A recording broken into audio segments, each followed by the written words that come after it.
What is my attitude as a Palestinian Christian towards Muslims and towards Islam? Now, in our context, and the context for many Christians around the world, Muslims are our neighbors. And we're commanded simply and clearly to love our neighbors as ourselves.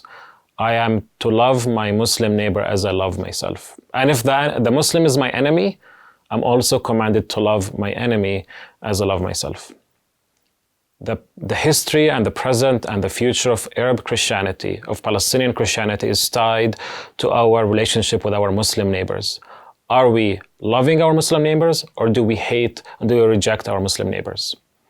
If we are seeking to love our Muslim neighbors, we're going to engage with them. We're going to sit down and talk with them. We're going to have coffee with them.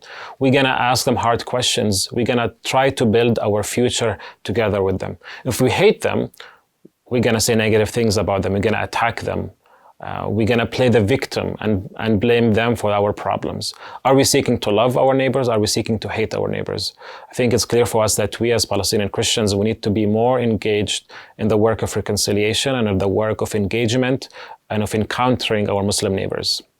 And for our brothers and sisters in the US and in the West in general, we hope that you can listen to us. We hope that you can find it in your hearts to love your Muslim neighbor, to try to find ways to engage with them, to sit with them, to read what they read, to understand their history and their trauma and their narratives, to find them as your neighbors and not as your enemies. And even if they were your enemies, how can you love your enemies today?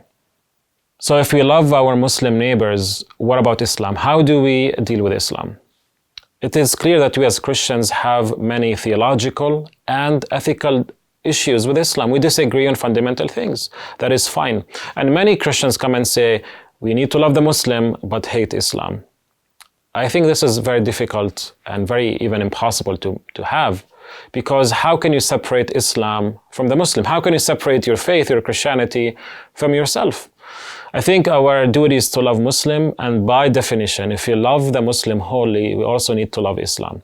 Now, if I love Islam does not mean that I agree with Islam. Of course, we don't agree with a lot of things in Islam. But at the same time, maybe that means that we need to be fair towards Islam. Maybe that means that we have to be objective. We have to listen. We have to read. We have to try to understand Islam as Muslims understand Islam. Maybe we need to sit with Muslims and ask them questions about their faith, about their identity, about their ethical understanding of the world, and about also differences that could exist between us.